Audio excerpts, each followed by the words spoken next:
For the Panthers for the point after attempt, which is no good, was Russ Howard. So the Panthers have a 6-0 lead with 5:58 here left to go in the first quarter play. Let's take a timeout from Murphy Stadium. We'll be back in just a moment. We're ready for the Tyrone Posey kickoff. Bounces into the hands of Andy Swafford at the 16-yard line. Swafford's across the middle. It's hit there and thrown down at the 40-yard line of the Tigers. Good field position there for the Tigers. Phil, looks like 35. A flag on the play, too. Could be a face mask. Let me correct myself. It's 35-yard line, not the 40, but the Tigers are motioning that the penalty will be against the Panthers. Let's wait and see. They are asking Stan Roberts, the Tiger captain, and this one will be stepped off, and it's more than likely a big one when it's on a kickoff. Face masking is the call on the kickoff team for the Panthers. Gerald Posey, the kicker for the Panthers. The Tigers will have 1st and 10 from the 49-yard line with 5:50 left to go here in the first quarter. And let's see if the Tigers can counter with a score of their own here after a turnover and a score on the first scoring drive by the Panthers. There's Jimmy Williams spinning, shedding tacklers left and right, would-be tacklers out to the 35-yard line of the Panthers. There's a flag down on the play, however, after the 15-yard run by Jimmy Williams, but this one's going to be called back after an apparent hold penalty on the Tigers. We'll have a 1st down and 15, or rather 25 for the Tigers. That will negate a 15-yard run there by Jimmy Williams, so a big penalty there. Let's see, they're stepping off rather from the 49-yard line of Pell City where the infraction occurred. So it'll be a 1st down and 23 for the Gadsden High Tigers. And that's a tough break. They can't maintain a good quality offensive drive with that type of penalties. Wow, Phil, what a terrible mistake. Seemed like the momentum had shifted. You're at the 35. It's almost a 30-yard swing there on the play. Let's see if the senior Chris Elders can come back from this hole that they've dug for themselves. To give us to the fullback, Shane Simpson tries to pop through. Stop is made after a gain of 2 yards by Jared Moe of the Tigers, or the Panthers rather. A pickup of 2 yards, 2nd down and about 21 for the Tiger offense. I want to tell you what, Phil, they're keying so much on Jimmy Williams. If Shane breaks through that one tackler, he's going to pick up a lot of yards. There was no one else there keying on him. They're all looking to Jimmy Williams every play. I'm sure that Coach Mike Argo recognizes that too. It's just a matter of time before Shane Simpson will pop one through there. Both offenses seem to be going with their fullbacks primarily tonight on the up-the-middle handoffs, and why not? There's a flag again going to be called on the Gadsden High Tigers, this time for delay of game. So they've dug another 5-yard hole for themselves, and they continue to march backwards here on their 2nd offensive series. So I think it's important for Gadsden not to get frustrated right now. It's still real early. That's a lot of yards to try to pick up, but you don't try to pick them all up in one whack. If they could get about 10 yards on this first play and have about 3rd and 12, they could hit another 10-yarder for the 1st down, so they just don't need to try to get it all in one whack. Let's remind our viewers that Wednesday night at 9 o'clock, the Etowah Homewood game will be broadcast here on Comcast Game of the Week. We hope that you'll join us for that one, and we are glad that you've joined us tonight with 4:19 left to go in the first quarter. If you're just joining us, Gadsden High down by a score of 6-0, trailing these Pell City Panthers. There's Jimmy Williams on a huge hole up the middle, spins off another tackler, is hit at the 40-yard line, still on his feet, ahead to the 35-yard line is Jimmy Williams, and that's going to be good for a Gadsden Tiger 1st down. What a play by Jimmy Williams. Let's look at that one again, Mark. Boy, Phil, here it is. That's under the center, rather. Jared wanted no mo of Jimmy Williams there. There's Jimmy once again around left end, still on his feet, thrown out of bounds. I don't think Jimmy Williams has been off his feet yet tonight. It's taking the whole team to tackle him. He's ahead for terrific yardage here. He's going to be close to another Gadsden Tiger 1st down, and I believe he's got another one. Phil, he don't like those wet pants. He wants to keep them as dry as he can. We were talking coming up here tonight that back in the old primitive football days, in a playoff game much like this one, when I played, we had to change pants at halftime. It was so wet, but it doesn't look like Jimmy Williams will have that problem tonight. Chris Elders on the 1st and 10 play to Shane Simpson, bursting up the middle, stumbling behind his blockers, fumbles the ball. Let's see who's got it. It's the Panthers once again. Turnover by the Tigers. Panthers appear to be on this one. The referees are unfolding the pile, and let's see who has it. No, the Tigers take it away on the pile. What a huge play. Swafford looked like he took that one away from the defender. I'm going to tell you what, if they go on the score here, they better give Swafford a bonus this week and take him out and feed him a good steak dinner, Phil, because he stole that one from under the pile. I think the Panthers had that one. It was a wrestling match, and Swafford came away from that one. 3:35 left to go, and the Tiger fans breathe a sigh of relief here as the Tigers are able to hold on after a good run by Shane Simpson. Up the middle, the play was good for about 11 or 12 yards. 1st and 10 from the 10.5-yard line of the Tigers. There's the give again to Simpson up the middle, still on his feet, ahead for 4 yards. 2nd and goal from the 6.5-yard line are the Tigers. Shane Simpson is carrying that ball like a man possessed so far tonight. Phil, he's holding the ball a little bit tighter to his belly that time. In the play before, he was actually trying just to get that 1 extra yard to reach out there with the ball. They've got to be careful with that tonight, because if they do that under these wet conditions, it can get knocked out very easily. Well, these Tigers have not played in adverse conditions like that so far this year, and keep in mind that this is Shane Simpson's first year with the Tigers, even though he's a senior transferring from Texas. There's a flag down on the play. Let's see if it's delay of game once again. And this could be another detrimental play to this Gadsden High offense. It is delay of game, and they'll mark off 5 yards here for another tough call against the Tigers.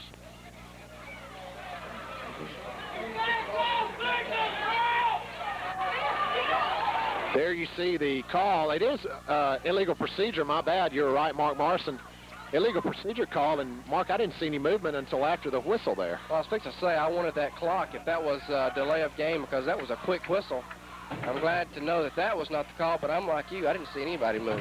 Coach DeLorenzo was out on the field questioning that call, but he nodded as if to say, okay, you made the right call there. So it's hard to tell exactly what the referee saw. He distinctly saw something, though. Chris Elders will have a 2nd and 12 from the 12-yard line. There's Williams. He's hit at the line and trips and falls down by the Panther defender. That was Michael Pinson of the Panthers on the stop, so the Tigers will have 3rd and 12 here. And unless they can pick up some valuable yardage here, you may see Stan Roberts come on for the hold of their first field goal attempt of the night. Phil, I hate situations like this where it's 2nd and really about 12 yards. They might could have got a first down, but it would have been very close. Now they have 3rd down they're looking at, and they've got to go the entire distance. That's a logical call that they've been successful on all night, or all year rather, giving it to Timmy Williams to pick up a portion of that first down yardage. He was tripped up at the line, however. There's the fake to Williams. Elders out to roll around right in, is able to get around right in, tucks it in, weaves his way to the goal line, still on his feet. Touchdown, Tigers. What a play. Let's look at that one once again. And sounding like a multitude. They're excited that their Tigers have scored. There's Giles in for the point after attempt. It is up. It is good. Tigers take the lead with 1:35 left to go in this first quarter. We'll be back in just a second with the ensuing kickoff.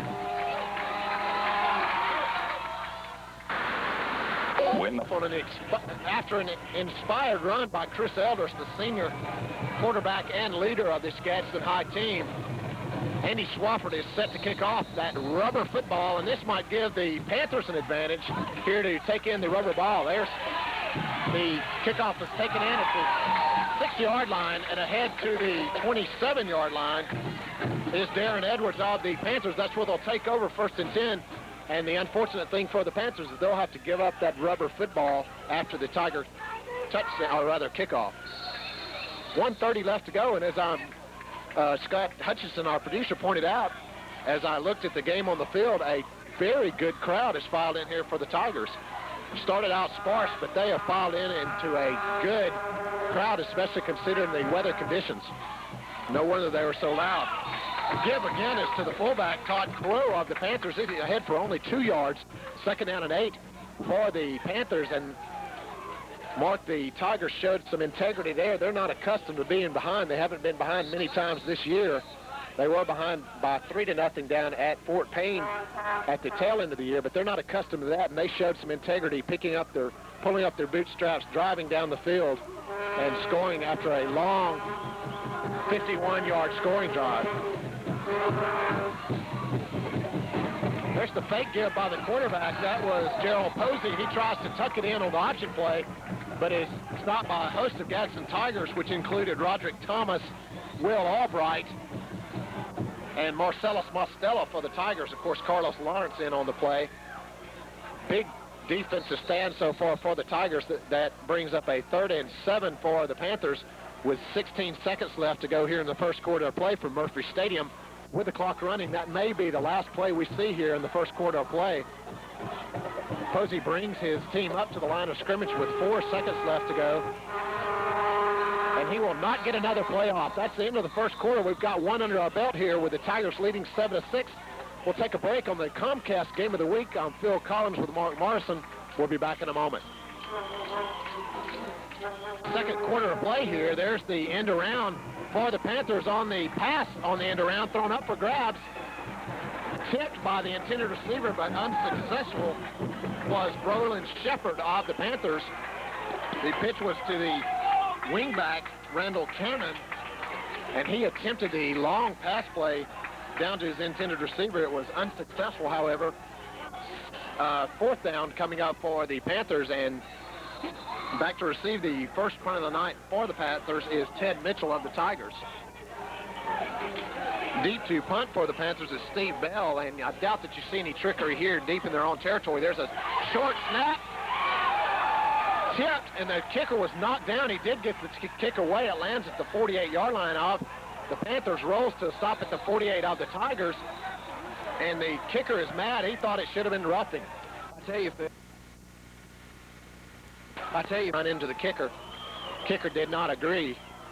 The Tigers will take over nonetheless. 1st and 10 from their own 48-yard line. In the middle of that muddy Murphy Stadium turf, there's Jimmy Williams trying to get outside, but you're not going to get outside many times tonight with this field. The loss is for 2 yards. Stop was made by Robin Brasher of the Panthers, along once again with Jared Moe of the Panthers. I tell you, that big number 78, Marcus Foreman on this left side, anchors it down. He's a huge specimen, Phil. I think I'd be running the other way. They had a big team. They've got a big team, this Pell City team does. The Coach Ricky Brown told me that they did not have many defensive stars. They were a good, cohesive team, however, and they are a big bunch of boys. There's Williams once again. He's going to weave his way for 3 or 4 yards.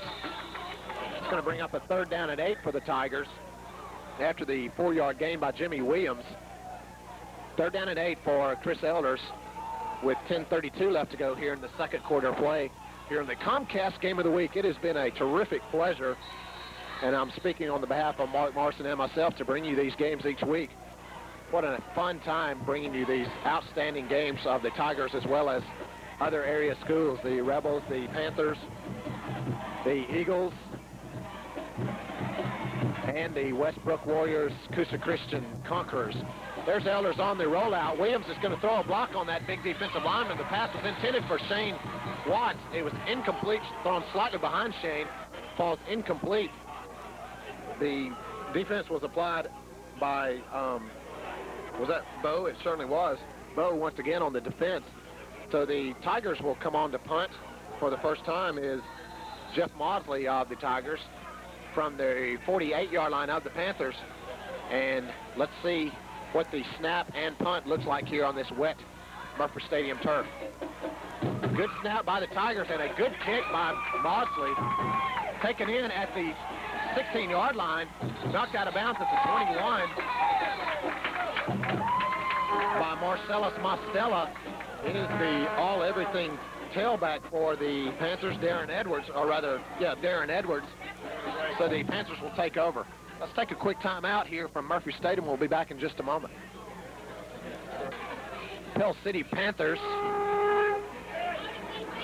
1st and 10 from the 21-yard line. The give is to the tailback, Darren Edwards, number 33 of the Panthers. Gain is good for 2 yards. 2nd down and 8 for the Panthers.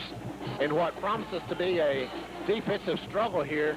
It's tough to muster much offense with a wet field. However, Don't forget that the score last week in the Gadsden Tiger game was 3-0 at the half in perfect playing conditions, so you never know.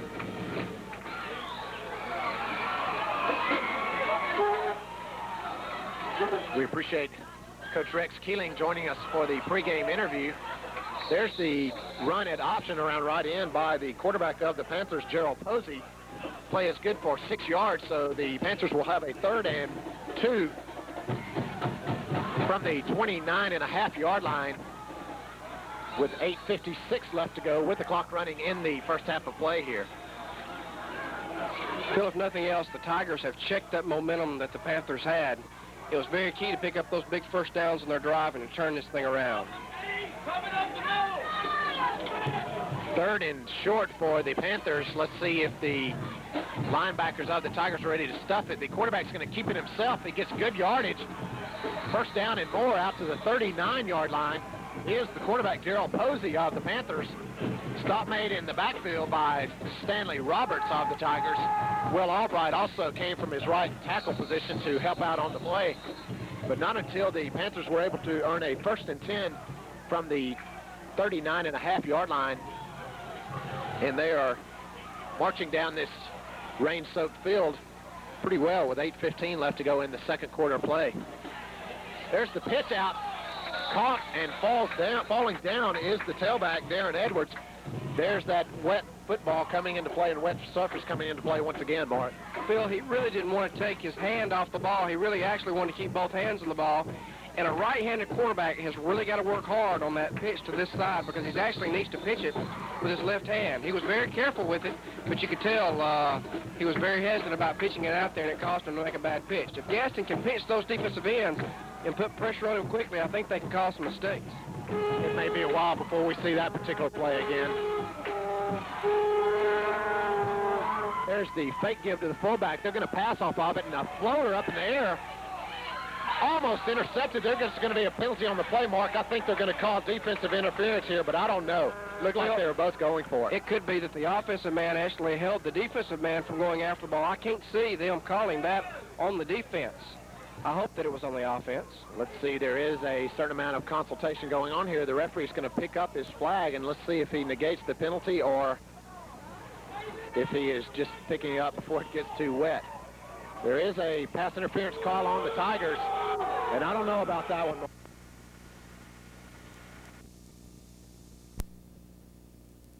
The Tigers, and we're on Percy's side on this one.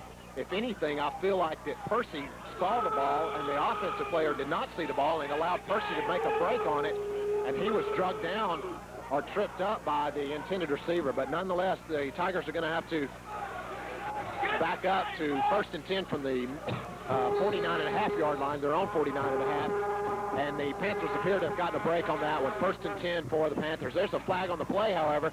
Ball pops loose. It's still loose. Looks like the Panthers fall on it, but there's going to be a flag on this one. Looks like the Tigers will get a little revenge here on an illegal motion call against the Panthers. Tigers will walk the Panthers back 5 yards, and the Pell City team will have a chance to go 1st and 15 here after the illegal motion call.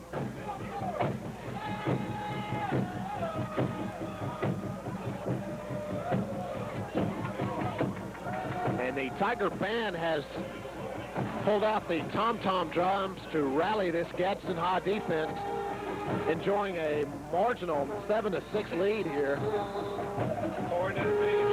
And the rain has started to come down here once again at Murphy Stadium. We'll try to get a shot up against the stadium lights here when we get a chance.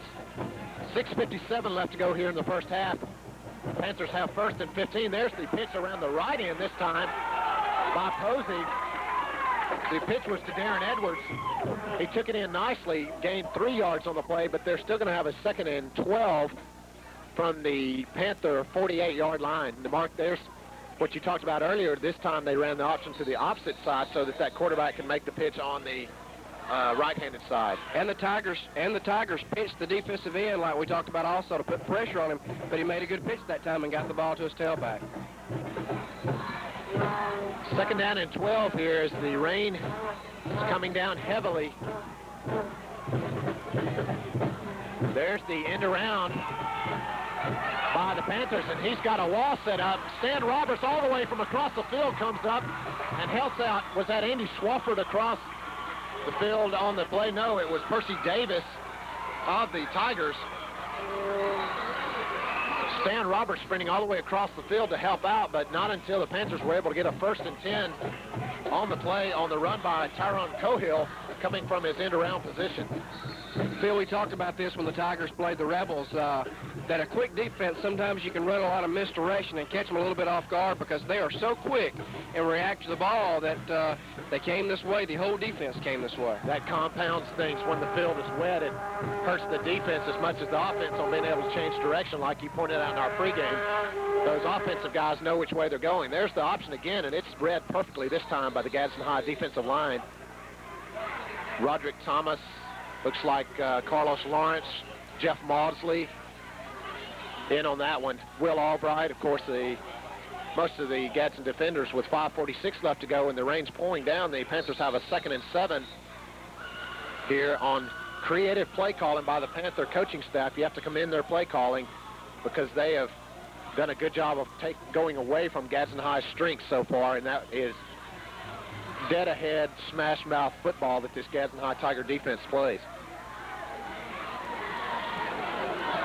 There's a fumble on the play. Let's see if the Tigers can come up with this one. They do. Tiger ball from the 30-yard line. Tigers take over on another big play. Let's take a break. We'll be back in just a moment.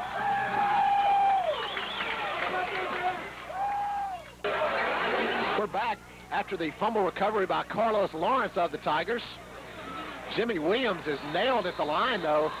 He's able to manage a 1-yard gain, but that's it for a 2nd and 9 for the Tigers. Phil, that was a key to stop the Panthers where they were that time and not let them go into halftime with another score on the board. Now if the Tigers could get a couple first downs and eat this clock up, go in with a 1-point advantage, I think that they'd be relieved with that. Let's mention the importance that number 54, David Ray of the Tigers, is about to play in this game because he's the center and he has to get the ball securely into Chris Elder's hands with the ball saturated with water as the rain pours down. There's a pulling guard play by the Tigers. Elders rolls. He's in big trouble. He finds a receiver, though. Andy Swafford in the middle. Tries to get around the left side of this defense. Cannot do it. He was brought down in the defensive backfield by Jason Baker. He was one man away from an outstanding play, and let's commend Chris Elders there, finding the open receiver after a host of Panthers were all over him on the screenplay. Boy, big Marcus Foreman had a bead on him that time again, Phil. I think I'd get rid of the ball, too. I think he thought it was smash, and he was coming after Elders. But isn't Andy Swafford a dream receiver? He does something that you just can't teach him. He's coming back to the ball all the time to help the quarterback out. Found the perfect seam right there in the middle of the field and was able to find his quarterback, Chris Elders, attention so that they could deliver the ball. The Tigers have a long way to go here for a first down, though. Williams falls ahead, and they're marking the ball way back at the 40-yard line. And they're going to mark it short of a first down mark. That's a little bit controversial there. They're going to call a timeout here and measure the game, so let's take a timeout here on the Comcast Game of the Week. We'll be back in just a moment. Stretch that one far enough to get to the 40-yard line, but they are going to be, the Tigers that is, are going to be inches short on this one. As you can see, the referee shows that it is an inch short. Phil, this might be a good place for the Tigers to go ahead and go for it. I don't know if I would risk the punt snap. I might rather, even if I didn't make it, would rather give them the ball there at the 40 and hope that my defense, with 3 minutes to go, could hold them. And another time, you see the experience of this coaching staff. They send in a towel for David Ray, the center, and you'll see a quarterback keeper here, Mark. Fourth and, there's a jump by the offensive line, but let's see if the Panthers were able to draw them off here. They're excited. There was movement by the Panther defense, but Gadsden already assumes it is illegal procedure, and it is, so the Tigers will be forced to punt. And we'll have to wait and see how big a play that is. With 2:57 left to go in the half, the Tigers will be forced to punt. Jeff Maudsley trots on for the Gadsden Tigers. Phil, we saw the Tigers jump on defense earlier. That time they might have been trying to draw Pell City off, but they jump instead. Now we got to see what the snapper can do here. And the momentum seems to have shifted slightly in the area of these Panthers because they were excited after that play. There's a heavy rush. Maudsley gets off a pretty good kick, though. It's going to fall at the 40-yard line, hit that hydroplane of water and roll down to the 31-yard line. So the Panthers will have a way to go. Let's take a quick timeout here on Comcast cable with 2:35 left to go in the first half. Is running, and the Panthers are taking their sweet time, so either we're going to see some risky pass plays undertaken here by the Panthers, or they're going to be content to go to the locker room with a 1-point deficit. They do have double receivers to the near side of the field, and they're going to run the sweep play. They're going to be content to run this ball out at halftime, so you may see some timeouts called here by the Tigers. Stop was made by Broderick Castleberry on the end around by Gerald Posey, quarterback keeper that is. Clock continues to run. Tigers choosing to allow it to run here with 1:51 left to go in the half. Both teams are going to be content to go to halftime here with a 7-6 game in favor of the Gadsden Tigers. Phil, I might think about those timeouts a little more seriously. As much trouble as they had with the snap a while ago, if you could get another bad snap here and have a little time on the clock, you might could take it in for a score. Remember, they got to kick off to start the second half. 7-6 is certainly not a comfortable lead for these Gadsden Tigers. They have been a good second half club, though. There's a pitch and a pass off the pitch. It's intercepted by the Tigers. And Percy Davis gets his sweet revenge. 1:17 left to go. Percy Davis breaks on the ball, and look at Percy's uniform. That shows how hard he's playing tonight. And he deserved that one because he kind of got an unfortunate call against him earlier that we felt like was an inaccurate call on the pass interference. Davis takes over and makes the interception, so the Tiger offense comes onto the field 1st and 10 from the 34-yard line with 109, 108, 107 left to go with the clock running here in the first half of play. And let's see how daring the Tigers choose to be. They're going to give it to Jimmy Williams and see if he can shoot up some yardage. He's tripped up after an 8-yard gain. Once again, he's just one person away from breaking a big long one that we know Jimmy Williams is capable of. And senior Chris Elders rushes up, calls the timeout with 46 seconds left to go here at Murphy Stadium, and the rain is pouring out of these Gadsden skies. You see there the Gadsden High sideline. Gadsden High has a terrific number of players here on their 1991 team. Everybody wanting to be a part of this successful Gadsden High 1991 football campaign, and why not? Successful program by Vince DeLorenzo and his coaching staff here, a terrific football program that he's built here at Gadsden.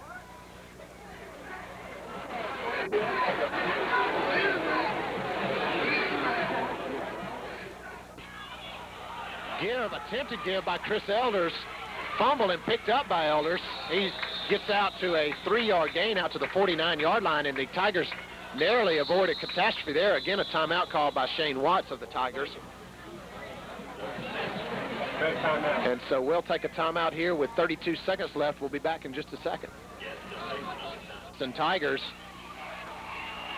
got to think that we may see Jimmy Williams or Shane Simpson here. Something controlled. There it is. The give is to Simpson up the middle for a first down. Dives ahead to the 49.5-yard line, where the Tigers once again have a timeout on the field for the chains to be moved. And they're going to call their last timeout of the half here with 26 seconds left. We'll take a timeout once again. We'll be back in just a moment.